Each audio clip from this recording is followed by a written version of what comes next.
Halo sahabatku, selamat datang di channel cerita kita. Bagaimana kabar kalian semua hari ini? Semoga selalu sehat dan bahagia ya. Siap-siap karena kali ini kita akan masuk ke dalam sebuah kisah yang akan menguji batas emosi dan kesabaran seorang istri. Bayangkan, baru satu malam menempati rumah mewah impian, tiba-tiba seorang tukang sate datang dengan wajah panik memberikan peringatan yang sangat mengerikan. Cepat pergi dari sini sebelum suami dan mertuamu datang. Kenapa? Apa rahasia gelap yang disembunyikan Adit dan Bu Ratna di balik rumah mewah itu?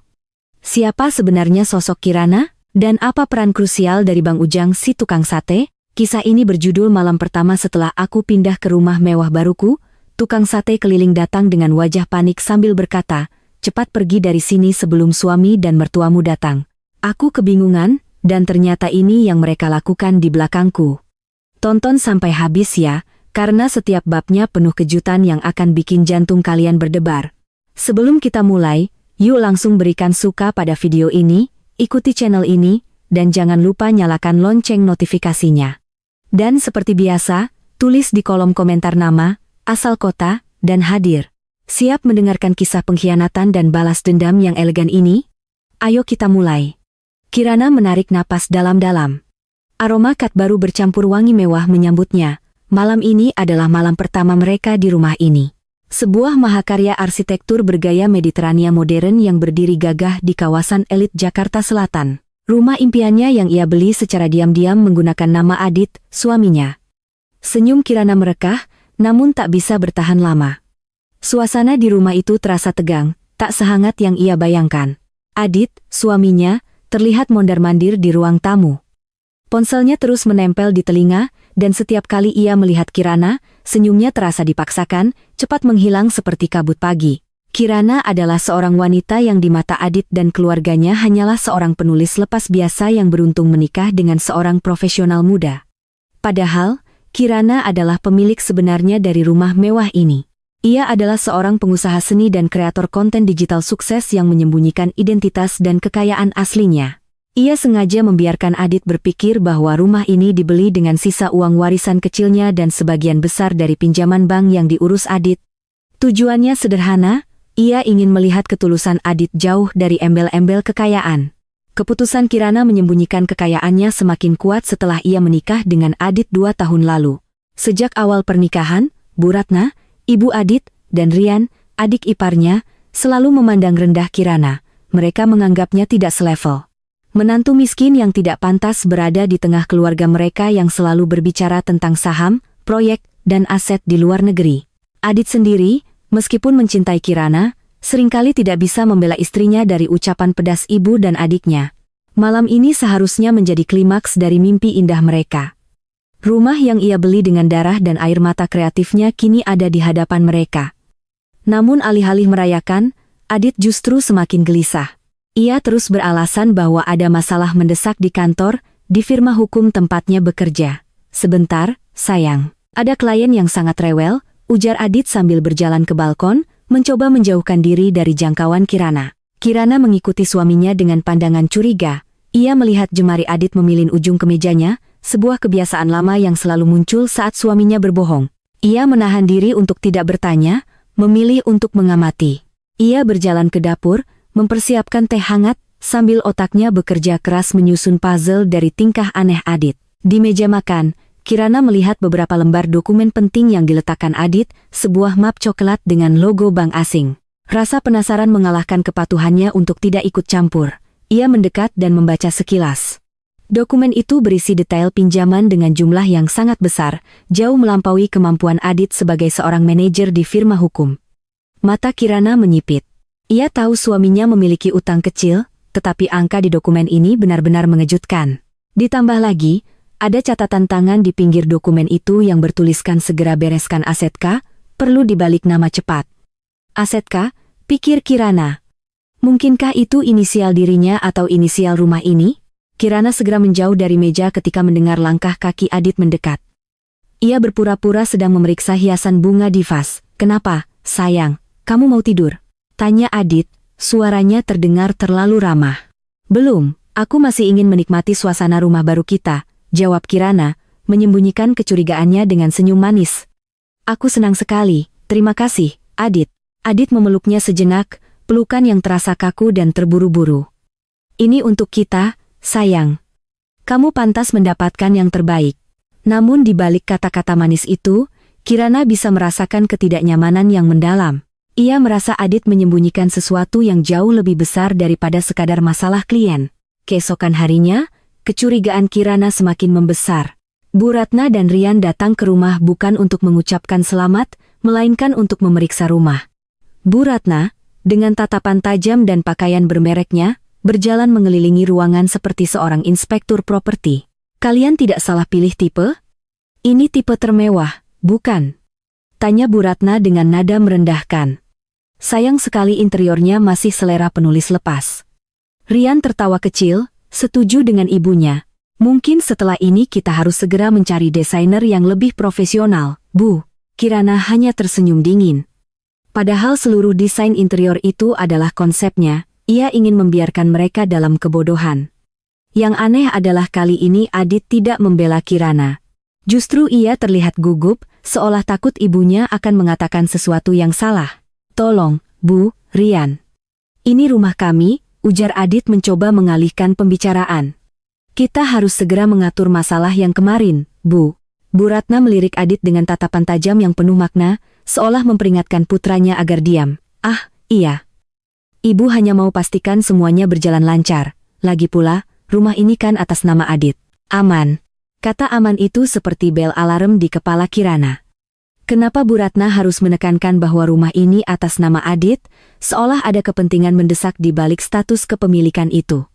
Beberapa hari berlalu dan tingkah Adit semakin mencurigakan. Setiap malam ia menerima telepon rahasia, berbicara dengan suara pelan di kamar mandi. Ia mulai membawa dokumen-dokumen penting dari rumah ke kantornya. Kirana dengan kecerdasannya mulai mengumpulkan bukti-bukti. Ia diam-diam mengambil foto dokumen yang ia lihat di meja dan ia memasang aplikasi pelacak pada ponsel Adit, berpura-pura itu adalah aplikasi kesehatan. Dalam salah satu rekaman yang tak sengaja ia dengar, Adit berbicara dengan Bu Ratna. Semua sudah siap, Bu, aku hanya perlu tanda tangan Kirana. Aku akan bilang itu dokumen asuransi kesehatan baru. Setelah itu, kita bisa segera menjual rumah ini dan melunasi utang mafia itu. Kita akan kabur dari sini sebelum mereka tahu. Dunia Kirana seolah runtuh, bukan karena ia akan kehilangan rumahnya. Ia bisa membeli 10 rumah lagi jika ia mau. Tetapi karena pengkhianatan Adit, pria yang ia cintai. Adit tidak hanya menyembunyikan utang besar, tetapi juga bersekongkol dengan ibu dan adiknya untuk memalsukan tanda tangannya dan mengusirnya. Tujuan pernikahan ini sepertinya telah beralih menjadi alat untuk mendapatkan aset. Malam itu, Kirana tidak tidur. Ia duduk di ruang kerja, mengetik email panjang kepada Pak Yohan, pengacara kepercayaannya yang mengurus semua aset tersembunyinya. Ia menceritakan semua kecurigaan, bukti foto, dan rekaman suara yang ia kumpulkan. Ia memberi Pak Johan satu instruksi tegas. Kunci semua aset saya, termasuk properti atas nama Adit. Pastikan rumah ini tidak bisa dijual oleh siapapun kecuali saya, dan tolong segera cari tahu detail rencana mereka. Kirana tahu permainan telah dimulai, namun ia akan mewajan keluarganya menari di atas kebahagiaan palsu mereka sebentar lagi sebelum ia menarik permadani dari bawah kaki mereka. Ia harus bertindak hati-hati karena ia ingin menangkap mereka tepat pada saat mereka merasa paling menang dan paling aman di rumah barunya itu. Kirana menutup laptopnya. Keheningan malam di rumah mewah itu terasa mencekam. Kirana tahu ia sedang berada di sarang pengkhianat. Kirana menghabiskan hari-hari berikutnya dalam mode bertahan hidup, menyembunyikan badai kemarahan dan sakit hati yang bergolak di dalam dirinya. Ia harus bersikap seolah-olah tidak terjadi apa-apa, berakting sebagai istri yang bahagia dan naif yang baru saja pindah ke rumah impiannya. Adit dan Bu Ratna tampak semakin riang. Mereka sering membahas proyek-proyek masa depan dengan nada misterius, dan Adit berkali-kali mencoba memancing Kirana untuk menandatangani berbagai dokumen dengan alasan administratif. Setiap kali Adit mendekat dengan map berisi kertas, Kirana selalu punya 100 alasan untuk menunda. Kadang ia beralasan sedang sakit kepala, tangannya sedang kotor karena berkebun, atau ia harus segera menghadiri panggilan video dari kliennya. Adit mulai frustrasi, tetapi ia tidak bisa memaksakan diri karena ia takut kecurigaan Kirana akan muncul. Kirana tahu bahwa waktu semakin sempit, ia perlu bertindak cepat, tetapi dengan keanggunan seorang ratu yang merencanakan jatuhnya kerajaan. Ia memantau pergerakan Adit dan Bu Ratna melalui aplikasi pelacak yang ia pasang di ponsel Adit. Ia menyadari bahwa mereka sering pergi ke sebuah daerah kumuh, jauh dari lingkungan elit mereka, dan selalu bertemu dengan orang-orang berpenampilan sangar. Kirana menduga itu adalah tempat pertemuan dengan para rentenir atau mafia yang menagih utang Adit yang besar. Sementara itu, Pak Johan, pengacara kepercayaannya, bekerja di balik layar. Ia telah mengambil tindakan pengamanan hukum pada semua aset Kirana. Rumah mewah itu kini terikat kontrak yang sangat rumit yang memungkinkan Kirana sebagai pemilik modal utama untuk menarik kepemilikan penuh kapan saja. Status Adit di dokumen hanya sebatas wali atau penjamin pinjaman palsu, bukan pemilik sah.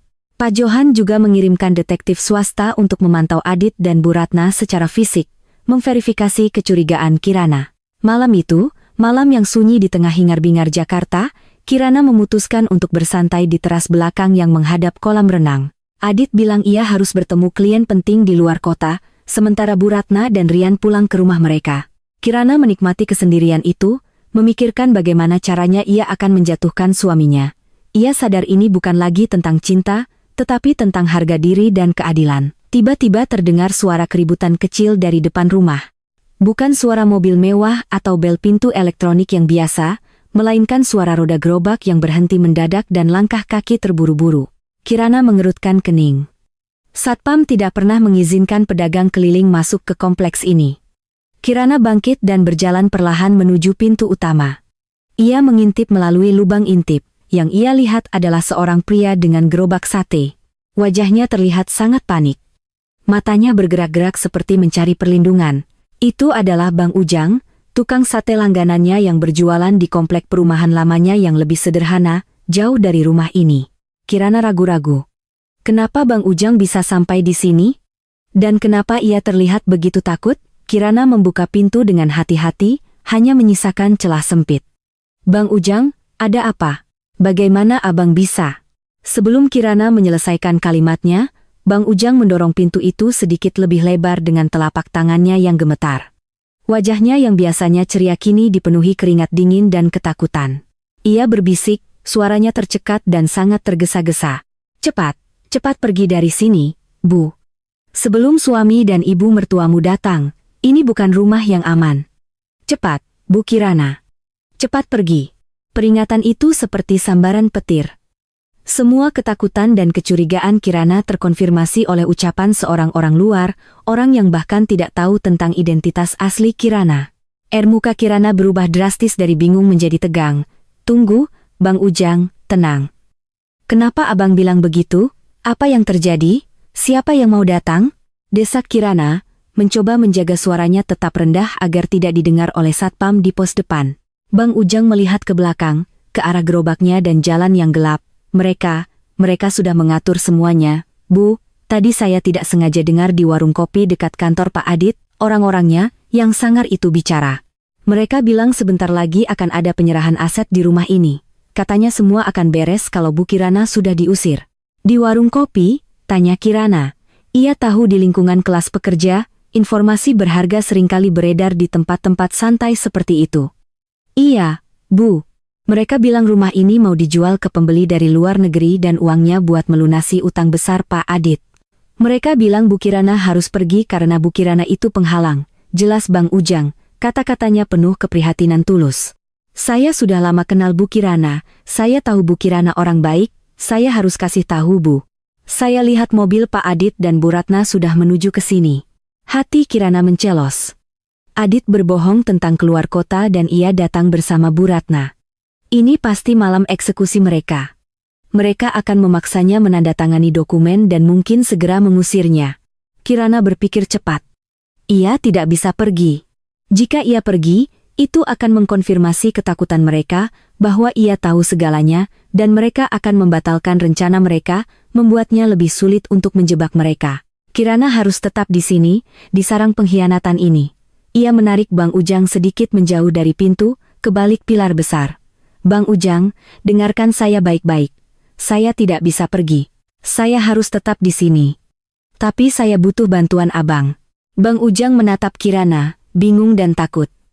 Bantuan apa, Bu? Tolong balikan gerobak abang. pura-pura abang hanya salah alamat dan pergi dari sini. Jangan pernah bicara dengan siapapun tentang pertemuan kita, ya, ini demi keselamatan abang juga, pinta Kirana. Dan satu lagi, malam ini tolong hubungi nomor ini. Kirana menuliskan nomor Pak Johan di secarik kertas kecil yang ia robek dari buku catatannya. Telepon orang ini. Katakan, kode merah di tempat istri diancam. Perlu bantuan secepatnya. Mengerti, Bang Ujang? Meskipun ketakutan, melihat ketegasan dan keberanian di mata Kirana, ia mengangguk dengan cepat. Siap, Bu Kirana, saya pasti bantu. Terima kasih, Bang Ujang. Abang sudah menyelamatkan hidup saya dan mungkin juga menyelamatkan rumah ini. Sekarang cepat pergi. Bang Ujang segera membalikkan gerobaknya, berlagak seperti pedagang yang kelelahan dan salah jalan, dan bergegas meninggalkan kompleks. Kirana menutup pintu, mengunci semua pintu dengan sistem keamanan ganda, dan menyandarkan punggungnya ke pintu, mengambil napas panjang. Peringatan dari Bang Ujang telah memberinya waktu berharga, mungkin hanya beberapa menit.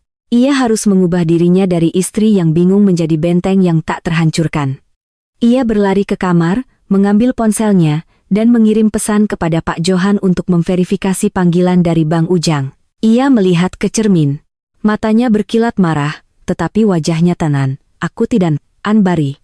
Kalian yang akan lari dari sini, Adit, bisiknya pada bayangan dirinya. Lampu mobil menyorot tajam ke halaman. Adit dan Bu Ratna telah tiba. Lampu sorot mobil mewah Adit menusuk kegelapan malam, menyiratkan kedatangan yang tergesa-gesa. Kirana sudah menunggu di dalam. Ia tidak lari, melainkan bersiap. Detik-detik sejak kepergian Bang Ujang, ia manfaatkan untuk mengontrol napas, menyusun strategi, dan yang paling penting, menghapus jejak air mata dan ketakutan dari wajahnya. Ketika pintu terbuka dan Adit serta Bu Ratna melangkah masuk, Kirana sudah berdiri tegak di tengah ruang tamu, mengenakan senyum palsu yang paling manis yang bisa ia kenakan. Loh, sayang, katanya kamu ada klien di luar kota. Kenapa cepat sekali pulangnya? Tanya Kirana. Suaranya terdengar lembut tanpa sedikit pun nada curiga. Adit terlihat sangat terkejut melihat Kirana menyambutnya, terlebih ia didampingi Bu Ratna. Keterkejutan itu cepat ia tutupi dengan senyum lega yang terasa sangat dibuat-buat. Iya, kliennya mendadak membatalkan janji. Jadi, aku putuskan lebih baik pulang saja. Kebetulan ibu ingin mampir sebentar, ada yang harus kami bicarakan, jelas Adit. Nada suaranya sedikit lebih tinggi dari biasanya, menunjukkan kecemasan yang mendalam. Bu Ratna berjalan melewatinya dengan tatapan dingin, membawa sebuah tas tangan besar yang tidak biasa ia bawa hanya untuk kunjungan singkat. Tatapan Bu Ratna seolah menelanjangi Kirana, mencari tanda-tanda ketakutan atau kecurigaan. Namun, yang Bu Ratna lihat hanyalah menantu yang tampak polos dan gembira. Ya, ibu hanya mau pastikan kamu sudah nyaman, Kirana. Tadi ibu baru saja dari notaris mengurus dokumen penting untuk properti kita yang lain. Lalu ibu terpikir, alangkah baiknya kalau kamu dan Adit juga menyelesaikan beberapa dokumen administrasi rumah ini, ujar Bu Ratna dengan kehangatan palsu yang membuat Kirana muak. Kirana tahu ini adalah jebakan.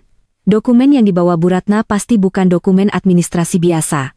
Itu pasti dokumen yang disinggung Bang Ujang, pengalihan hak atau surat kuasa penjualan. Oh, dokumen apa itu, Bu? Penting sekali ya sampai harus malam-malam begini? Tanya Kirana, berjalan menuju sofa, mengundang mereka untuk duduk. Adit segera mengeluarkan map coklat besar dari tas Bu Ratna. Ini hanya dokumen asuransi kesehatan, sayang. Karena kita pindah rumah dan alamatnya berubah, kita harus memperbarui data di bank. Dan ini ada beberapa lembar untuk mengurus tax clearance rumah. Tanda tangan saja. Tidak perlu dibaca detail. Ini urusan birokrasi saja. Kirana mencondongkan tubuhnya ke depan, mengambil map itu. Ia membuka-buka halaman-halaman dokumen itu dengan santai. Matanya membaca sekilas judul-judul di setiap halaman. Dan benar saja, di antara tumpukan formulir asuransi palsu, terselip 2 halaman yang sangat krusial, surat kuasa penuh penjualan properti dan persetujuan pengosongan aset cepat. Jika Kirana menandatangani dokumen-dokumen ini, ia akan memberikan hak penuh kepada Adit untuk menjual rumahnya dan mengusirnya kapan saja tanpa persetujuannya. Jantung Kirana berdebar kencang, bukan karena takut, melainkan karena adrenalin dan kegembiraan akan pertempuran yang akan datang. Ia harus membalikkan situasi ini tanpa menunjukkan bahwa ia tahu rencana jahat mereka. Wah, banyak sekali ya. Sebentar, aku ambilkan pulpen kesayanganku dulu, ujar Kirana sambil tersenyum lebar. Ia meninggalkan Adit dan Bu Ratna yang langsung bertukar pandang penuh kemenangan. Saat berada di kamarnya, Kirana dengan cepat mengirim pesan suara rahasia kepada Pak Johan. Mereka sudah datang membawa dokumen. 2 di antaranya adalah surat kuasa penuh dan persetujuan pengosongan. Saya butuh surat balasan darurat sekarang. Kirimkan kurir ke sini dengan dokumen itu. Alasan kurir: pengiriman paket hadiah untuk Adit. Tak sampai 2 menit, Kirana kembali ke ruang tamu. Ia membawa pulpen mahal dari merek terkenal. Adit dan Bu Ratna terlihat semakin tidak sabar. Pulpen saja kenapa lama sekali, Kirana? Cepat tanda tangan di bagian yang sudah Adit tandai ini. Kami buru-buru, desak Bu Ratna dengan nada yang mulai kehilangan kesabaran. Tentu, Bu. Aku hanya ingin memastikan tanda tanganku terlihat cantik di rumah baru ini, balas Kirana sambil terkekeh. Ia mulai menandatangani lembar demi lembar yang ditandai Adit. Ia memastikan untuk menandatangani semua formulir asuransi palsu dan tax clearance yang tidak berbahaya. Namun, ketika ia mencapai 2 lembar dokumen krusial, ia pura-pura batuk keras. Maaf, tenggorokanku gatal. Adit, tolong ambilkan aku air di dapur ya. Tolong yang dingin, pinta Kirana. Adit yang panik karena takut rencananya gagal, bergegas ke dapur. Saat Adit pergi, Bu Ratna langsung mengambil alih, menunjuk dengan jarinya yang berhias berlian. Cepat di sini, Kirana. Jangan banyak alasan. Hanya tinggal 2 lembar ini. Ibu tidak punya banyak waktu, bisik Bu Ratna setengah mengancam. Kirana menatap mata Bu Ratna dengan pandangan dingin. Tentu, Bu, tapi sepertinya ada tinta yang menempel di ujung jariku, kata Kirana sambil menggerakkan tangannya ke arah segelas air yang ada di meja. Dalam gerakan yang sangat cepat dan disengaja, Kirana menyenggol gelas itu. Air tumpah tepat di atas kedua lembar dokumen krusial yang ditunjuk Bu Ratna. Tinta langsung luntur dan dokumen itu menjadi tidak valid. Bu Ratna terperanjat, matanya membelalak, wajahnya seketika memerah. Astaga, Kirana, kamu ini ceroboh sekali.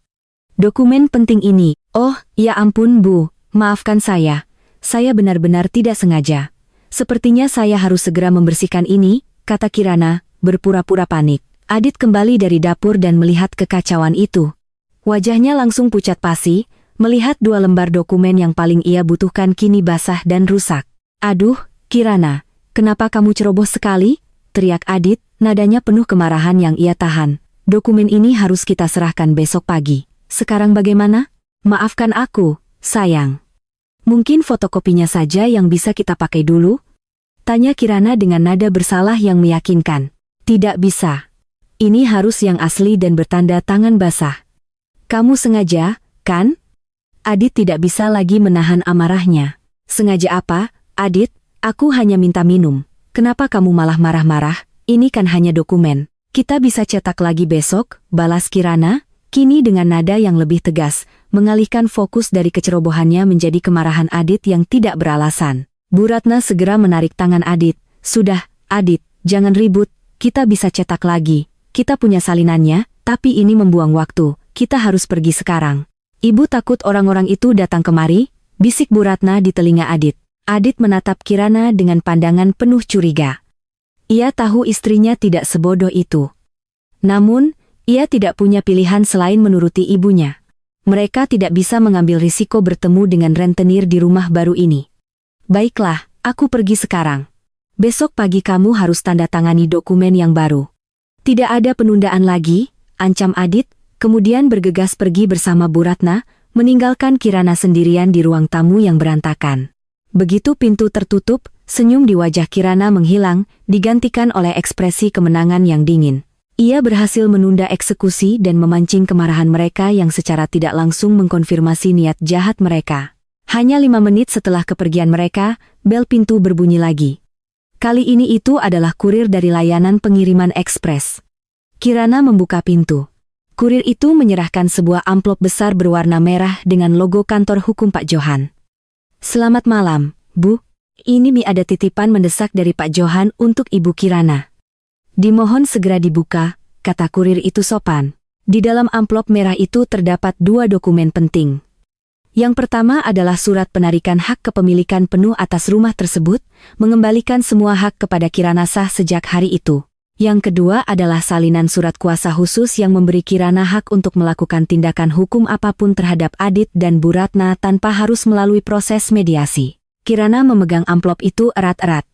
Malam itu ia tidak melarikan diri. Ia justru mengunci dirinya di dalam bentengnya sendiri, bersiap untuk berperang. Ia sadar ia telah melewati malam pelarian dan keterkejutan. Dan sekarang saatnya ia memulai strateginya untuk membalas dendam. Setelah konfrontasi tegang di malam sebelumnya, Kirana tahu, ia tidak bisa lagi bermain-main. Permainan istri yang ceroboh sudah berakhir. Sekarang adalah waktunya bagi Ratu Catur untuk menggerakkan bidak-bidak utamanya. Ia menghabiskan pagi itu dengan berkomunikasi intens dengan Pak Johan. Instruksi yang ia berikan sangat rinci, mencakup ranah hukum, finansial, dan pengawasan. Pertama, Kirana memastikan bahwa surat penarikan hak kepemilikan penuh yang ia terima sudah didaftarkan dan dikunci secara hukum. Adit mungkin berpikir ia bisa mencetak ulang dokumen penjualan yang basah itu, tetapi ia tidak tahu bahwa secara hukum rumah itu kini 100% di bawah kendali Kirana dan tidak dapat dipindah tangankan oleh Adit. Pak Johan juga menyiapkan surat pemberitahuan resmi dari firma hukumnya yang akan dikirimkan kepada notaris langganan Bu Ratna dan Adit, secara halus memperingatkan mereka tentang masalah kepemilikan ganda dan potensi tuntutan pidana atas pemalsuan dokumen. Kedua, Kirana mulai mengekspos utang Adit di lingkungan sosial mereka. Ia melakukannya secara halus, menelepon beberapa rekan kerja Adit dan menanyakan tentang investasi besar yang baru dilakukan suaminya. Ia membiarkan spekulasi liar menyebar, menargetkan kelemahan terbesar Adit, reputasinya. Kirana tahu utang Adit yang sebenarnya berasal dari kegagalan investasi ilegal yang ia sembunyikan, bukan masalah klien biasa seperti yang ia klaim. Kirana membiarkan hari berjalan seperti biasa. Ia bahkan bersikap sangat manis kepada Adit ketika suaminya kembali dari kantor, tampak sangat stres dan tegang. "Sayang, maafkan aku yang semalam. Aku benar-benar panik karena dokumen itu harus segera diurus," kata Adit, mencoba memasang wajah menyesal. "Tidak apa-apa, Adit, aku mengerti kamu stres. Aku sudah cetak ulang semua formulirnya. Malam ini kita tanda tangan." "Ya, aku tidak mau kamu stres lagi," jawab Kirana. Senyumnya menyembunyikan rencana busuknya. Adit sangat terkejut dengan kemudahan itu. Ia tidak menyangka Kirana akan menyerah begitu cepat. Tentu saja Adit tidak tahu bahwa Kirana hanya mencetak ulang formulir asuransi dan tax clearance yang tidak berbahaya, sementara dokumen krusial yang sudah rusak ia buang ke dalam penghancur kertas. Malam itu, dengan disaksikan oleh Rian yang datang tiba-tiba untuk membantu memastikan semuanya berjalan lancar, Kirana menandatangani tumpukan dokumen yang tidak penting. Rian yang selalu meremehkan Kirana tersenyum sinis. "Lihat, Mas. Kalau dari awal saja begini kan tidak perlu ada drama air tumpah semalam. Dasar perempuan. Urusan tanda tangan saja ribet," cibir Rian tanpa mempedulikan Kirana. Kirana menoleh ke Rian dengan ekspresi polos. "Tentu saja, Rian. Aku kan hanya wanita yang tidak mengerti urusan bisnis dan hukum. Untung ada kalian yang pintar." Pujian palsu itu membuat Adit dan Rian merasa semakin di atas angin. Mereka yakin Kirana benar-benar bodoh dan telah berhasil mereka perdaya. Mereka tidak tahu bahwa setiap pujian itu adalah racun manis. Setelah Adit pergi ke kamar mandi, Kirana mengambil kesempatan untuk berbicara dengan Rian. "Rian, aku mau minta tolong. Kamu kan pintar sekali di bidang properti. Besok aku mau kasih hadiah kejutan untuk Adit. Boleh bantu aku cari tahu harga pasaran rumah ini sekarang? Aku mau minta appraisal dari notaris terpercaya, hanya untuk senang-senang saja." Rian yang selalu tergoda dengan uang dan kesempatan, langsung menyambar ide itu. "Boleh. Gampang itu. Aku kenal notaris yang paling top di Jakarta. Aku bisa carikan appraisal resmi yang harganya pasti melambung tinggi supaya Adit senang." Kirana mengangguk. "Terima kasih, Rian. Tolong ya cari tahu besok pagi dan jangan bilang Adit, ini kejutan." Permintaan Kirana ini sebenarnya adalah langkah brilian. Dengan meminta Rian mencari appraisal resmi, Kirana memastikan bahwa Rian akan menghubungi notaris dan secara tidak langsung mengkonfirmasi bahwa rumah itu masih dianggap properti bernilai tinggi, bukan aset yang akan disita. Rian akan menggunakan notaris yang sama dengan yang direncanakan oleh Adit dan Bu Ratna untuk penjualan ilegal, sehingga Pak Johan memiliki informasi orang dalam. Kirana mendapat bukti resmi appraisal dari pihak ketiga yang tidak berpihak, yang akan ia gunakan untuk menunjukkan nilai kerugian yang ia derita akibat rencana jahat mereka. Keesokan harinya, Bu Ratna kembali datang dengan wajah berseri-seri. Ia membawa amplop baru berisi dokumen penjualan yang sudah dicetak ulang. Kali ini benar-benar hanya dokumen asuransi palsu yang mereka buat sebagai umpan. Kirana, mana Adit? Ibu bawa dokumen baru. Sudah, jangan ada drama lagi ya. Ibu mau lihat kamu cepat-cepat tanda tangan ini, desak Bu Ratna. Adit sedang ada rapat penting, Bu, tapi saya bisa tanda tangan sekarang, lagi pula dokumen ini hanya asuransi saja, kan? Saya percaya pada Ibu dan Adit, jawab Kirana, mengambil pulpen. Saat Kirana mulai menandatangani, ia sengaja meninggalkan jeda panjang. Ia menatap lurus ke mata Bu Ratna. Ngomong-ngomong, Bu, rumah ini mahal sekali, ya, Ibu tahu tidak?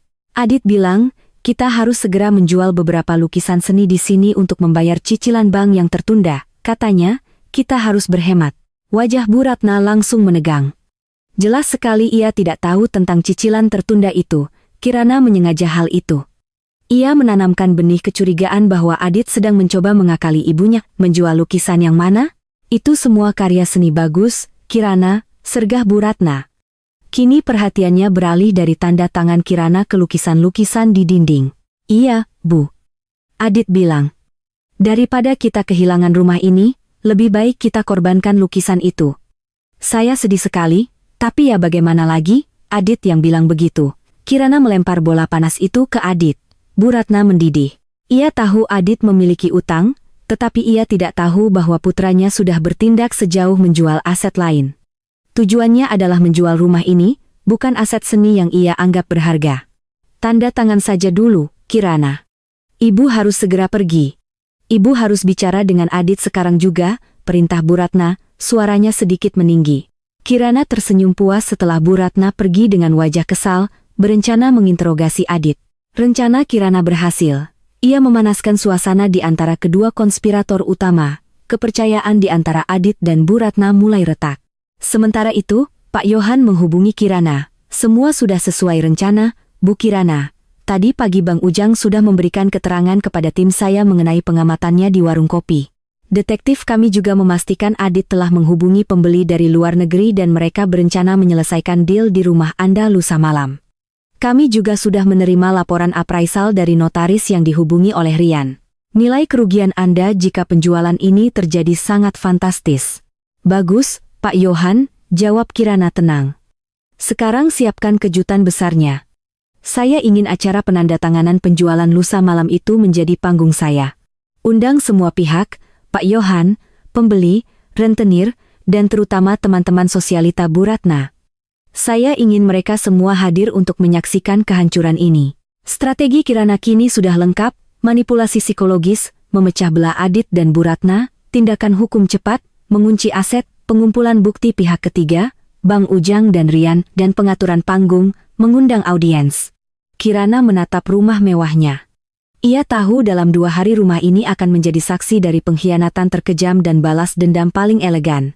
2 hari sebelum deal penjualan rahasia yang direncanakan oleh Adit dan Bu Ratna, suasana di rumah mewah itu menjadi sangat aneh. Adit menjadi sangat paranoid dan tegang, sementara Bu Ratna menunjukkan sikap permusuhan yang dingin tidak hanya kepada Kirana, tetapi juga kepada putranya sendiri. Konflik yang ditanamkan Kirana mengenai penjualan lukisan telah berhasil memecah belah aliansi mereka. Bu Ratna menuduh Adit sebagai anak yang tidak tahu berterima kasih, mencoba menjual aset demi menutupi kesalahannya sendiri, tanpa berkonsultasi lebih lanjut dengannya. Adit yang bingung dan tertekan hanya bisa berbohong dan menyangkal, mengatakan bahwa itu semua hanya salah paham dari Kirana yang terlalu dramatis. Namun Bu Ratna telah melihat bagaimana Adit menghindari telepon dari rentenir dan kecurigaannya sudah terlanjur mengakar. Kirana di tengah badai keluarga palsu ini justru semakin tenang. Ia tahu bahwa perselisihan mereka adalah musik di telinganya. Hari ini adalah hari penentuan, hari di mana ia harus melancarkan umpan terakhirnya untuk memastikan semua orang yang terlibat berkumpul di rumahnya tepat pada waktunya. Kirana membuat pengumuman yang sederhana namun mengguncang. Saat makan malam, ia memberitahu Adit bahwa ia baru saja mendapatkan kontrak besar untuk menulis biografi seorang kolektor seni terkenal. Kontraknya sangat besar, Adit, mereka membayar di muka dan itu jumlah yang sangat fantastis. Aku bahkan tidak menyangka, ujar Kirana dengan wajah berseri-seri. Ia menyebutkan jumlah uang muka yang sedikit lebih besar daripada utang Adit. Wajah Adit yang semula tegang langsung berubah cerah. Matanya memancarkan keserakahan yang tak bisa ia sembunyikan. Ia berpikir jika Kirana mendapatkan uang sebesar itu sekarang, ia tidak perlu lagi menjual rumah mewah ini. Ia bisa membayar lunas utangnya dan tetap hidup dalam kemewahan tanpa harus repot-repot memalsukan tanda tangan istrinya. Wah, selamat, sayang, itu kabar yang luar biasa. Aku tahu kamu berbakat, puji Adit, suaranya penuh antusiasme palsu. Terima kasih, Adit. Aku berencana merayakannya dengan mengadakan sedikit syukuran di rumah besok malam. Aku mau mengundang Ibu dan Rian juga, dan beberapa teman lama kita. Sekalian aku mau mengenalkan kamu dan Ibu kepada klien baruku itu. Dia orang penting, tambah Kirana, menancapkan paku terakhir. Adit langsung menolak. Syukuran? Jangan sekarang, sayang. Aku ada pertemuan mendadak besok malam, sangat penting. Kirana tahu pertemuan mendadak yang dimaksud Adit adalah deal penjualan rumah yang ia rencanakan dengan pembeli asing dan rentenir. Loh, kenapa? Padahal aku sudah bilang ke klienku, aku juga sudah undang Ibu dan Rian. Kalau kamu tidak hadir, klienku pasti tersinggung. Adit, ini kesempatan emas untuk kita. Siapa tahu klienku bisa membantumu dengan masalah di kantormu, bujuk Kirana, menekankan kata masalah dengan lembut namun penuh arti. Adit terjebak. Di satu sisi, ia harus menyelesaikan penjualan ilegal rumah ini. Di sisi lain, ia melihat peluang untuk mendapatkan uang muka Kirana yang jumlahnya cukup untuk menunda penjualan. Jika ia membatalkan pertemuan dengan klien Kirana, ia akan kehilangan uang itu. Jika ia menunda penjualan, ia akan berhadapan dengan rentenir yang sudah menjadwalkan pertemuan lusa malam. Baiklah, sayang. Aku usahakan datang, putus Adit. Setelah berpikir keras, ia memutuskan untuk meminta rentenir menunda sebentar. Tetapi ia tidak tahu bahwa Kirana telah menetapkan waktu syukuran itu bertepatan persis dengan jadwal penjualan yang ia buat. Kirana tidak hanya mengundang Bu Ratna dan Rian. Melalui Pak Johan, Kirana mengirimkan undangan syukuran yang sangat eksklusif kepada seluruh lingkaran sosialita Bu Ratna. Undangan itu berbunyi, perayaan kesuksesan besar Kirana dan Adit di rumah baru mereka, disertai pengumuman penting mengenai aset keluarga. Undangan yang bombastis itu langsung menyebar. Bu Ratna yang awalnya enggan, mendadak bersemangat. Ia tidak mau melewatkan kesempatan pamer kekayaan di depan teman-temannya. Meskipun ia tahu rumah itu diambang kehancuran, Bu Ratna berpikir setidaknya ia harus terlihat berwibawa terakhir kalinya sebelum semua aset itu disita mafia. Ia akan memastikan untuk tampil paling mewah. Saat Kirana sibuk dengan persiapan palsu syukuran, Bang Ujang kembali memainkan peran krusialnya. Atas instruksi Pak Johan, Bang Ujang mulai beredar di lingkungan rumah mewah itu, tetapi tidak menjual sate. Ia hanya berjalan, berpura-pura sedang mencari alamat, sambil secara strategis tidak sengaja bertemu dengan beberapa anggota keamanan kompleks dan asisten rumah tangga di rumah sebelah. Kepada mereka, Bang Ujang mulai bercerita. Kasihan ya Pak Adit itu. Tadi saya lihat di warung kopi, katanya banyak sekali utangnya. Sampai-sampai rumah sebagus ini mau dijual lusa malam, diam-diam dari belakang istrinya. Sudah ada pembelinya, orang asing. Informasi yang disebar Bang Ujang ini menyebar cepat melalui para asisten dan petugas keamanan yang pada dasarnya adalah jaringan gosip paling efektif di lingkungan elit itu. Dalam waktu singkat, seluruh kompleks tahu bahwa ada drama pengkhianatan dan penjualan aset ilegal yang akan terjadi di rumah Kirana dan Adit. Di malam hari, Kirana sedang bersiap di kamar tidur. Ia melihat Adit duduk di pinggir ranjang, wajahnya gelap. Adit mengambil ponselnya dan menghapus beberapa pesan dan riwayat panggilan, tindakan yang tidak luput dari mata Kirana. Kamu kenapa, Adit? Cemas sekali, tanya Kirana. Aku hanya cemas tentang pesta besok. Aku takut tidak bisa datang tepat waktu, jawab Adit, mencoba tersenyum. Kalau begitu, kenapa tidak kamu batalkan saja pertemuan pentingmu itu? Klien itu tidak akan lari, tapi pesta ini demi harga diriku, Adit. Aku ingin mereka tahu betapa beruntungnya aku punya suami sepertimu, kata Kirana, nadanya penuh ironi yang tidak disadari Adit. Adit merasa terdesak. Ia akhirnya membuat keputusan yang ia yakini paling aman. Ia akan menunda pertemuan dengan rentenir dan pembeli asing hingga 1 hari. Ia yakin ia bisa menipu Kirana, mengambil uang muka darinya, dan baru kemudian menyelesaikan penjualan rumah. Namun, Adit tidak tahu bahwa Pak Johan telah mengunci semua tanggal dan waktu. Pak Johan telah menghubungi pembeli asing dan rentenir itu, berpura-pura menjadi perwakilan Adit, dan mengkonfirmasi deal akan tetap berlangsung besok malam. Alasan Pak Johan, Adit ingin mengubah tempat pertemuan menjadi rumahnya agar lebih resmi dan menghindari tatapan curiga. Dengan demikian, Adit dan Bu Ratna kini berjalan lurus menuju panggung yang telah disiapkan Kirana. Mereka berpikir mereka menipu Kirana, padahal mereka sendirilah yang sedang ditarik ke dalam jaring yang semakin mengencang. Kirana tahu besok malam di tengah pesta yang ia buat, semua drama akan mencapai puncaknya. Rumah mewah itu yang dibeli dengan ketulusannya akan menjadi tempat Adit dan keluarganya kehilangan segalanya. Malam syukuran yang disiapkan Kirana akhirnya tiba. Rumah mewah itu yang selama ini diselimuti ketegangan dan rahasia kini bermandikan cahaya kristal dan musik jazz yang elegan. Semua tamu yang diundang hadir. Lingkaran sosialita Bu Ratna berdatangan dengan gaun termewah mereka, tak sabar menyaksikan pengumuman penting yang dijanjikan.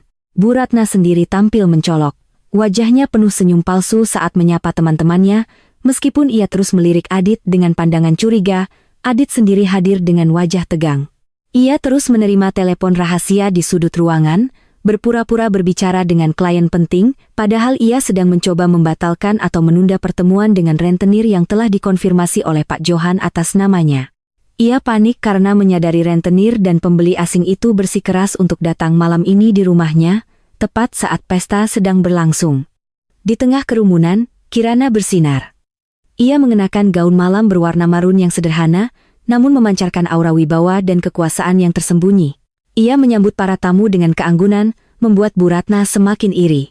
Sementara pesta berlangsung, Kirana menerima sinyal rahasia dari Pak Johan melalui earpiece mungil yang ia sembunyikan di rambutnya.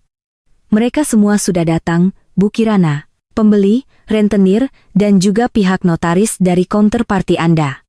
Mereka menunggu di ruang kerja. Ini adalah momen krusial. Kirana harus memastikan Adit dan Bu Ratna berada di tempat yang tepat saat pengungkapan dimulai. Kirana berjalan menghampiri Adit.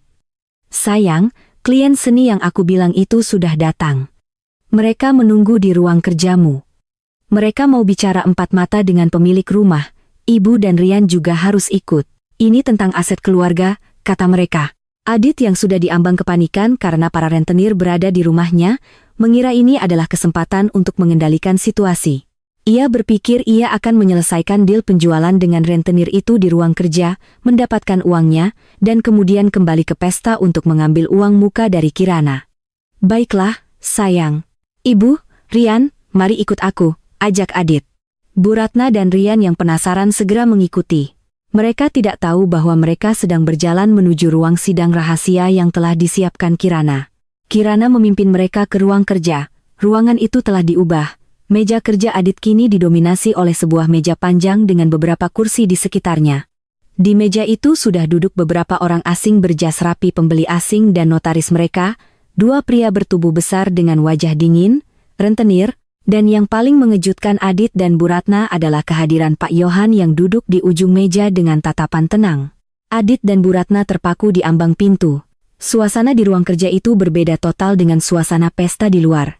Dingin, tegang, dan penuh ancaman. Kalian, kenapa kalian di sini? Riak Adit kepada rentenir dan pembeli asing itu, yang ia kira sudah ia tunda kedatangannya. Tentu saja kami di sini, Pak Adit. Anda sendiri yang mengubah jadwal dan lokasi pertemuan ke rumah Anda untuk menyelesaikan deal penjualan aset ini, jawab salah satu pembeli asing melalui penerjemahnya. Bu Ratna menoleh ke Adit dengan pandangan membunuh. Kamu bilang apa? Deal? Penjualan apa? Tidak, Bu. Ini pasti salah paham. Aku tidak. Adit mencoba menyangkal, tetapi matanya yang liar tidak bisa menyembunyikan kebohongan itu. Saat kekacauan itu terjadi, Kirana mengunci pintu ruang kerja dari dalam. Ia berjalan perlahan ke kursi di samping Pak Johan. Pak Johan menoleh padanya dan mengangguk, sinyal bahwa semuanya sudah siap. Kirana menarik napas. Kini ia tidak lagi memakai topeng istri yang naif. Suaranya terdengar dingin dan berwibawa, memotong ketegangan yang ada. Selamat datang di sesi pengungkapan yang sesungguhnya, ujar Kirana. Saya senang Anda semua bisa hadir, Adit, Bu Ratna, Rian, dan juga para calon pembeli, rentenir, dan notaris. Sekarang mari kita bicara tentang siapa pemilik sah rumah ini. Adit menatap Kirana dengan mata nyalang. Tutup mulutmu, Kirana. Kamu tidak tahu apa-apa. Kirana mengabaikannya. Ia memberi isyarat kepada Pak Johan. Pak Johan berdiri, aura pengacara seniornya memenuhi ruangan. Izinkan saya memperkenalkan diri. Saya Pak Johan, pengacara dan penasihat hukum Ibu Kirana. Tuan-tuan, ada kesalahan fatal dalam transaksi yang akan Anda lakukan malam ini. Aset yang akan Anda beli, yaitu properti ini, secara sah dan mutlak adalah milik klien saya, Ibu Kirana, yang tercatat sebagai investor tunggal dan pemilik modal utama. Bu Ratna tertawa sinis. Omong kosong. Rumah ini atas nama Adit. Kami punya dokumennya. Kirana ini hanya menantu pengangguran yang beruntung. Dia tidak punya uang sebanyak itu. Kirana tersenyum penuh kemenangan. Oh ya? Pak Johan, tunjukkan kepada mereka dokumen yang asli. Pak Johan menyerahkan selembar dokumen kepada notaris pembeli. Itu adalah surat penarikan hak kepemilikan penuh yang ditandatangani oleh Kirana dengan cap notaris yang sah dan menunjukkan bukti transfer dana dari rekening perusahaan seni Kirana yang selama ini ia sembunyikan. Dokumen itu menunjukkan bahwa Adit hanya ditunjuk sebagai proksi untuk mengurus pembelian. Wajah Adit langsung pucat pasi. Ia menyadari istrinya tahu segalanya. Ia menyadari janji uang muka yang ia dengar dari Kirana hanyalah umpan agar ia tetap berada di rumah itu. Ini palsu. Kirana tidak mungkin punya uang sebanyak ini, teriak Adit. Kirana kini membalikkan dokumen yang ada di hadapannya. Adit, ini adalah hasil penjualan hak cipta novel terlarisku yang selama ini kamu sebut hobi dan pekerjaan sampingan. Ini adalah bukti transfer dari beberapa galeriku di London dan New York. Kamu tahu kenapa kamu tidak tahu?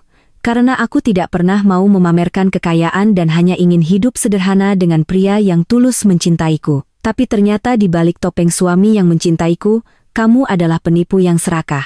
Rian yang berdiri di sudut ruangan tiba-tiba angkat bicara. Tidak mungkin. Bu Kirana tidak sekuat itu. Kirana menoleh ke Rian dengan senyum tajam. Oh, Rian, terima kasih sudah membantuku dengan appraisal resmi dari notaris langgananmu, Tuan Bima. Appraisal ini akan sangat berguna di pengadilan untuk menghitung ganti rugi atas kerugian mental yang saya derita. Pak Johan sudah merekam semua percakapan kita mengenai kejutan untuk Adit. Rian langsung membeku. Ia tidak sadar telah menjadi mata-mata sukarela bagi Kirana. Bu Ratna ambruk ke kursi, tidak percaya. Teman-teman sosialitanya yang penasaran mulai mengintip dari celah pintu ruang kerja. Mereka semua menyaksikan kehancuran keluarga Adit secara langsung. Kalian tidak akan bisa menjual rumah ini. Bahkan jika kalian memaksaku pergi, aset ini sudah terkunci. Mulai sekarang, rumah ini sepenuhnya atas nama saya, Kirana. Dan saya secara resmi menuntut cerai dari Adit, atas dasar pengkhianatan dan penipuan. Tutup Kirana, suaranya mantap, mengakhiri semua drama kepalsuan. Ruangan itu seketika dipenuhi keheningan mencekam. Ruang kerja yang tadinya dipenuhi ketegangan kini berubah menjadi medan kekacauan. Setelah Kirana menyelesaikan pengumumannya, suara-suara panik meledak. Bu Ratna melompat dari kursinya. Wajahnya yang tadinya berseri-seri kini berubah merah padam karena amarah dan rasa malu yang tak terhingga. Ia menunjuk Kirana dengan jari gemetar. Kamu. Beraninya kamu. Kamu menipu kami. Kamu pikir kamu siapa? Hah? Kami ini keluarga Adit. Kamu tidak punya hak untuk melakukan ini? Teriak Bu Ratna. Suaranya terdengar hingga ke ruang tamu tempat para sosialita sedang berbisik-bisik. Kirana bangkit berdiri, menyamai tinggi Bu Ratna, tetapi dengan ketenangan seorang ratu. Saya adalah pemilik sah rumah ini, Bu. Dan Anda adalah tamu yang bersekongkol dengan suami saya untuk menipu dan mengusir saya dari properti saya sendiri. Itu namanya pengkhianatan dan penipuan, sebuah kasus pidana yang sangat serius. Adit yang sudah sadar sepenuhnya bahwa ia telah jatuh ke dalam jebakan, langsung menghampiri dengan tatapan memohon. Sayang, tolong jangan begini. Aku bisa jelaskan, kita bisa bicara baik-baik. Aku hanya butuh uang itu untuk melunasi utangku. Aku janji akan ganti semua uangmu. Kirana menatap mata Adit, hatinya terasa hampa. Kamu sudah tidak punya hak untuk memanggilku sayang, Adit. Penjelasanmu tidak akan mengubah fakta bahwa kamu bersekongkol dengan ibu dan Rian untuk memalsukan tanda tanganku, menjual rumahku, dan membuatku kehilangan segalanya. Pak Johan, tolong lanjutkan. Pak Johan melangkah maju. Tangannya memegang tablet yang berisi dokumen hukum. Tuan Adit, Atas instruksi Ibu Kirana dan mengingat adanya upaya penipuan properti dan pemalsuan dokumen yang disengaja, kami telah mengajukan gugatan cerai dan permohonan penarikan semua fasilitas yang selama ini Anda nikmati dari aset Ibu Kirana. Saat Pak Johan berbicara, dua pria berpakaian sipil yang ternyata adalah debt collector yang diutus Pak Johan bukan rentenir asli, sebagai bagian dari jebakan, melangkah masuk ruangan. Salah satu dari mereka menunjukkan dokumen. Tuan Adit, mobil Anda, Mercedes-Benz S-Class hitam, terdaftar sebagai aset yang dicicil penuh oleh PT Kreasi Seni Nusantara. Berdasarkan perjanjian, penarikan hak pakai akan segera dilakukan menyusul gugatan cerai. Kami akan mengambil kunci mobil itu sekarang. Adit terbelalak. Mobil mewah yang selama ini ia pamerkan kepada semua orang, yang ia klaim dibeli dari hasil kerjanya, ternyata dicicil dan dimiliki oleh perusahaan Kirana. Ia mencoba meraih kunci mobil dari saku celananya, tetapi sudah terlambat. Salah satu petugas penarik aset dengan sigap mengambil kunci itu. Tunggu. Aku yang punya mobil itu. Adit yang membelinya, teriak Bu Ratna, panik. Ia tahu Adit adalah kebanggaan dan penopang status sosialnya. Maaf, Bu Ratna, jawab Pak Johan dengan hormat namun tegas. Mobil itu, beserta polis asuransi kesehatan Tuan Adit dan kartu kredit tanpa batas yang ia gunakan, semuanya di bawah naungan perusahaan Ibu Kirana. Semuanya telah dibekukan dan ditarik per malam ini. Tuan Adit kini tidak memiliki aset likuid atas namanya sendiri. Rian yang tadinya hanya berdiri diam, kini beringsut mendekati ibunya, ketakutan. Mas, bagaimana ini, kartu kreditku? Bukankah itu yang selama ini ibu berikan padaku dari rekeningmu? Adit menatap adiknya dengan tatapan kosong. Semua itu atas nama Kirana, Rian, bukan atas namaku. Kekacauan di ruang kerja itu mulai menarik perhatian para tamu di luar. Para sosialita yang penasaran, termasuk sahabat-sahabat dekat Bu Ratna, mulai berkerumun di ambang pintu. Mereka mendengar semua pengakuan memalukan itu secara langsung.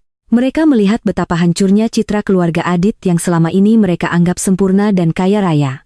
Bu Ratna menyadari bahwa bukan hanya kekayaan yang hilang, tetapi juga harga diri dan status sosialnya. Ia menoleh ke arah kerumunan di pintu, mencoba tersenyum, tetapi wajahnya hanya menunjukkan rasa malu yang tak tertahankan. Kalian salah dengar. Ini hanya drama keluarga kecil. Jangan percaya wanita ini, raung Bu Ratna.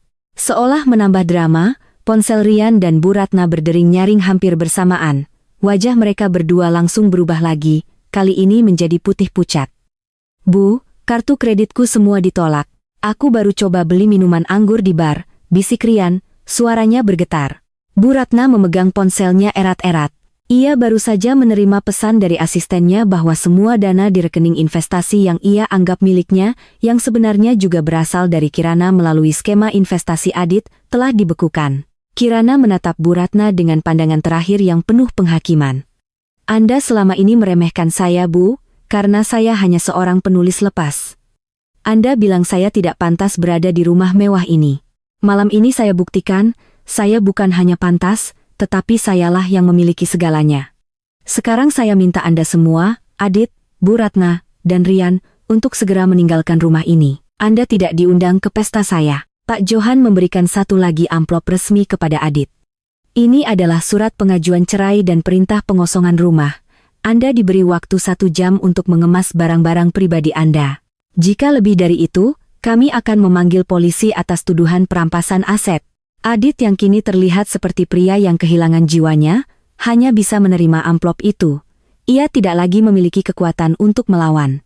Dalam sekejap mata, dari direktur muda yang kaya raya, ia berubah menjadi pria yang tidak memiliki apa-apa selain utang dan gugatan hukum.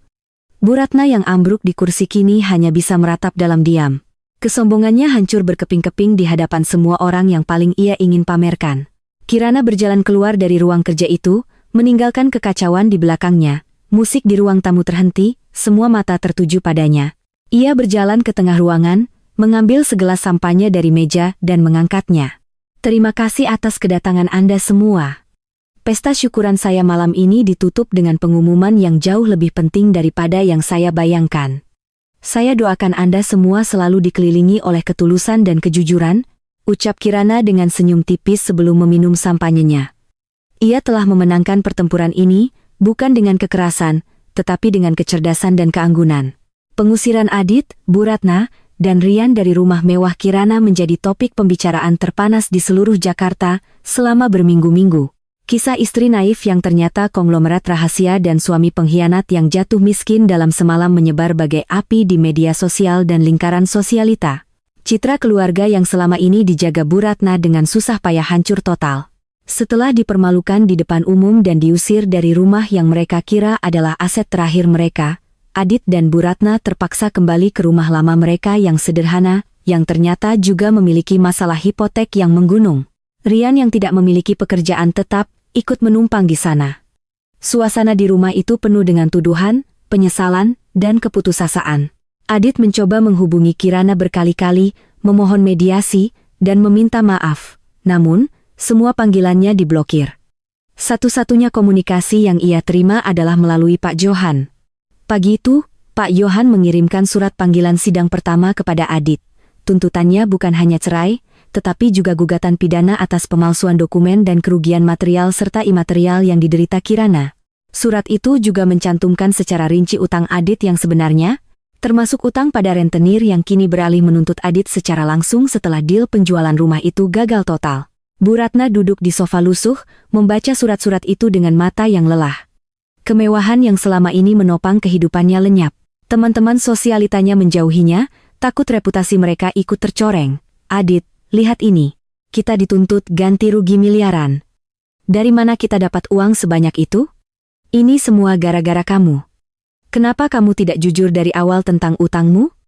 Raung Bu Ratna, kini menyalahkan putranya sendiri. Adit hanya bisa menunduk. Ia tidak lagi memiliki mobil mewah, kartu kreditnya dibekukan, dan ia bahkan dipecat dari firma hukumnya karena skandal penipuan properti ini mencuat ke publik. Ia kini benar-benar menjadi pengangguran tanpa aset. Aku hanya ingin menutupi, Bu. Aku tidak mau ibu kecewa, balas Adit lemah. Aku tidak tahu Kirana sekuat itu. Dia seperti merencanakan ini sejak awal. Rian yang biasanya sombong, kini hanya bisa mengeluh lapar dan marah-marah, aku juga kena imbasnya. Teman-temanku sekarang mengejekku, aku tidak bisa lagi masuk ke klub malam mewah. Bu, kita harus melakukan sesuatu. Mereka bertiga yang dulunya adalah keluarga yang sombong dan serakah, kini terjebak dalam lingkaran kemiskinan dan saling menyalahkan. Sementara itu, Pak Johan bertindak cepat dan tanpa ampun di jalur hukum. Kirana tidak menginginkan uang ganti rugi, tetapi ia ingin memberi pelajaran yang setimpal. Pak Johan mengajukan permintaan agar semua aset tersisa atas nama Bu Ratna dan Adit disita sementara sebagai jaminan untuk ganti rugi, membuat mereka benar-benar tidak berdaya. Salah satu momen paling memukul adalah ketika Adit dipanggil ke kantor polisi untuk dimintai keterangan terkait pemalsuan tanda tangan. Di sana ia berhadapan dengan Bang Ujang, si tukang sate, yang datang sebagai saksi kunci. Adit menatap Bang Ujang dengan tatapan terkejut dan marah. Kamu? Jadi kamu yang menjadi mata-mata istriku, kenapa kamu melakukan ini? Bang Ujang menatap Adit dengan pandangan yang tenang dan penuh penyesalan. Saya bukan mata-mata, Pak Adit. Saya hanya orang miskin yang melihat ketidakadilan. Bu Kirana selalu baik kepada saya dan istri saya. Diana tidak pernah merendahkan saya. Saya hanya membantu orang yang benar. Beda dengan Bapak dan Ibu Ratna yang hanya memikirkan uang dan status. Kesaksian Bang Ujang ini memiliki bobot moral yang luar biasa, menunjukkan betapa rendahnya moral keluarga Adit dibandingkan dengan orang sederhana yang mereka pandang sebelah mata. Sidang perceraian mereka berjalan cepat dan berat sebelah. Dengan bukti rekaman suara, chat yang diretas, kesaksian Bang Ujang, dan dokumen kepemilikan asli yang dipegang Kirana, Adit tidak punya kesempatan sama sekali. Hakim memutuskan perceraian segera disahkan, dan Adit dinyatakan bersalah atas persekongkolan penipuan, dan diwajibkan membayar ganti rugi yang jumlahnya mustahil ia lunasi. Utang Adit pada rentenir menjadi semakin mendesak. Tanpa aset dan tanpa pekerjaan, ia menjadi target empuk bagi mereka. Hidupnya kini diwarnai dengan ancaman dan teror. Bu Ratna yang dulunya sangat bangga, kini harus bekerja keras menjual perhiasan-perhiasan lamanya hanya untuk membeli kebutuhan sehari-hari. Ia sering terlihat duduk di teras, menangis menyesali semua kesombongan dan kejahatannya. Kirana di tengah semua proses hukum ini tetap diam dan fokus pada hidupnya. Ia tidak lagi terbebani oleh Adit dan keluarganya. Rumah mewahnya terasa damai dan tenang. Ia sudah memenangkan keadilan, dan kini ia siap menyongsong babak baru kehidupannya. Ia mengirimkan satu pesan terakhir kepada Pak Johan, tolong pastikan mereka membayar utang mereka. Setelah itu, saya tidak ingin mendengar nama mereka lagi. Saya sudah bebas. Setelah perceraian disahkan dan tuntutan pidana atas pemalsuan dokumen diresmikan, kehidupan Kirana memasuki babak baru yang penuh kedamaian dan fokus. Rumah mewah yang tadinya terasa seperti jebakan, kini benar-benar menjadi suakanya. Kirana melepaskan identitas penulis lepas yang ia sembunyikan. Ia kini tampil sebagai Kirana, pengusaha seni dan kreator konten global yang diakui. Ia mengubah total ruang kerjanya menjadi studio seni yang elegan. Rumah itu menjadi pusat kreativitas, tempat ia mengadakan pameran kecil dan menerima klien penting. Ia tidak lagi menyembunyikan kekayaannya. Ia menggunakannya untuk memberdayakan dirinya dan orang lain. Kirana menjalin hubungan pertemanan yang tulus dengan orang-orang baru, menjauhi lingkungan sosialita palsu yang dipimpin oleh Bu Ratna. Salah satu tindakan pertama Kirana sebagai wanita mandiri adalah memberikan penghargaan kepada Bang Ujang. Ia tidak hanya memberinya uang tunai yang cukup untuk memulai usaha sate yang lebih besar di lokasi strategis, tetapi juga menyediakan modal untuk membeli sebuah toko kecil. Kirana ingin membuktikan bahwa ketulusan dan keberanian kecil Bang Ujang pantas mendapatkan balasan yang setimpal. Bang Ujang kini mengelola gerai satenya sendiri, hidup bahagia dan selalu mengingat kebaikan Bu Kirana. Sementara itu, di tempat lain, kehidupan Adit dan keluarganya berbanding terbalik. Mereka kini tinggal di rumah kecil yang penuh tumpukan kardus berisi barang-barang yang tidak laku dijual. Mereka benar-benar bangkrut. Bu Ratna yang hidupnya hanya berputar pada kemewahan dan pamer, kini harus menghadapi kenyataan keras. Ia sering mencoba mencari pekerjaan, tetapi citranya yang buruk di masyarakat membuat pintu-pintu kesempatan tertutup rapat. Mantan teman-temannya bahkan tidak mau lagi melihat wajahnya di acara-acara publik. Adit sendiri tenggelam dalam depresi yang parah. Ia menyadari bahwa ia telah membuang berlian demi sepotong kaca. Ia bukan hanya kehilangan istrinya yang berharga, tetapi juga semua yang selama ini ia anggap sebagai miliknya, status sosial, kekuasaan, dan masa depan yang cerah. Ia harus menerima kenyataan bahwa ia kini bekerja serabutan sebagai sopir taksi darat untuk melunasi cicilan utang rentenir yang terus menagihnya dengan ancaman. Suatu hari, Rian yang selama ini hanya bisa mengeluh, mendapat ide untuk mencari pekerjaan di perusahaan lama Kirana, berharap bisa memanfaatkan koneksi lama. Ia tidak tahu perusahaan seni itu sekarang dipimpin oleh Pak Johan yang juga mengawasi semua gerak-gerik Kirana. Begitu Rian mengajukan lamaran, ia langsung ditolak dengan alasan yang sangat diplomatis. Konflik kepentingan etis yang tak terhindarkan. Kenyataan pahit itu membuat Rian semakin marah dan putus asa. Namun, momen yang paling memukul terjadi ketika Bu Ratna jatuh sakit. Ia membutuhkan perawatan medis yang mahal. Karena semua asuransi kesehatan Adit sudah ditarik dan dibekukan oleh Pak Johan karena didaftarkan di bawah perusahaan Kirana, mereka harus membayar biaya rumah sakit dengan menjual sisa-sisa perhiasan terakhir Bu Ratna. Dalam keputusasaan itu, Bu Ratna merenung. Di kamar rumah sakit yang sederhana, ia melihat foto pernikahan Adit dan Kirana. Ia ingat bagaimana ia selalu merendahkan Kirana, menyebutnya menantu miskin. Kini wanita yang ia sebut miskin itu hidup bahagia di rumah yang merupakan miliknya sendiri, sementara ia dengan segala kesombongannya terbaring sakit tanpa ada fasilitas mewah yang ia banggakan. Andai saja aku tidak serakah, Adit. Andai saja kita tulus padanya, dia pasti sudah membantu kita sekarang, bisik Bu Ratna kepada Adit yang duduk di sampingnya. Adit mengangguk, aku tahu, Bu. Aku menyesal. Kirana adalah satu-satunya orang yang benar-benar peduli padaku. Tapi aku melihatnya sebagai alat, aku tidak pernah menghargainya. Penyesalan itu datang terlambat. Mereka tidak lagi mencari cara untuk menipu Kirana, melainkan merindukan kemewahan dan kestabilan yang dibawa oleh Kirana. Mereka menyesali karakter mereka sendiri, bukan hanya kehilangan asetnya. Kirana mendengar kabar tentang penyakit Bu Ratna dari Pak Johan.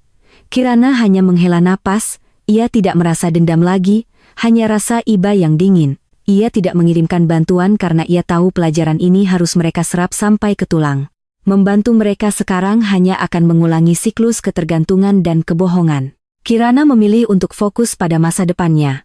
Ia kini menjadi mentor bagi banyak seniman muda, menggunakan platform dan kekayaannya untuk menciptakan komunitas yang tulus dan jujur. Hidupnya adalah bukti bahwa integritas pada akhirnya adalah kekayaan terbesar yang tak ternilai harganya. Ia telah berhasil membangun mahkota yang berbeda, mahkota yang terbuat dari kebenaran dan kemandirian.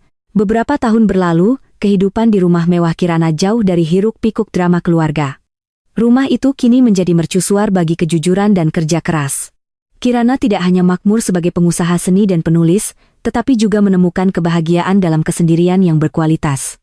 Ia menggunakan kekayaan dan ketenarannya untuk mendirikan sebuah yayasan yang membantu para korban penipuan properti dan kekerasan emosional dalam rumah tangga, memastikan kisahnya menjadi inspirasi dan perlindungan bagi orang lain. Suatu sore yang cerah, Kirana sedang mengadakan acara amal kecil di halaman belakang rumahnya.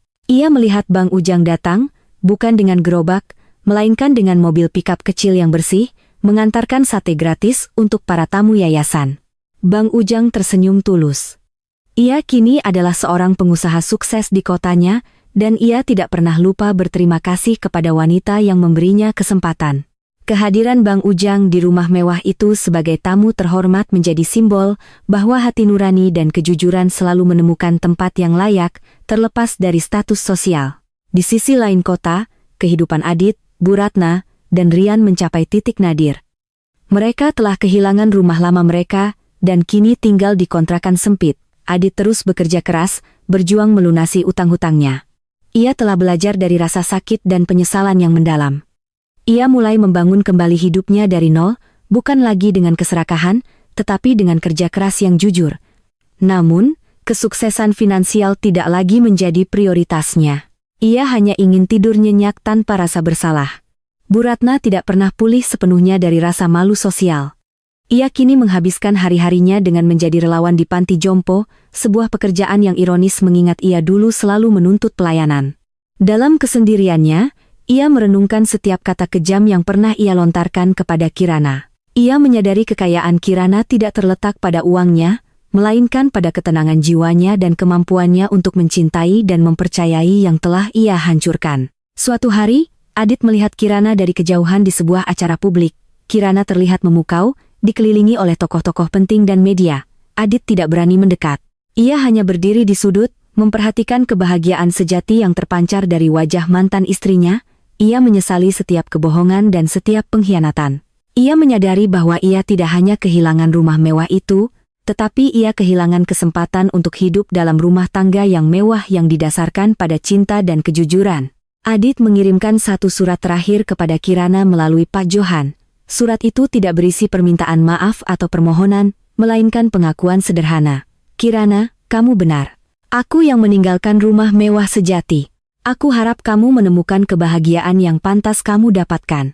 Kirana menerima surat itu, membacanya, dan tersenyum. Ia tidak lagi merasakan amarah, hanya kelegaan. Ia tahu bahwa pelajaran telah tersampaikan dan hidupnya telah bebas sepenuhnya dari bayangan masa lalu yang kelam. Kirana melihat sekeliling rumah mewahnya. Rumah ini bukan lagi sekadar bangunan, tetapi monumen bagi keberanian dan integritas.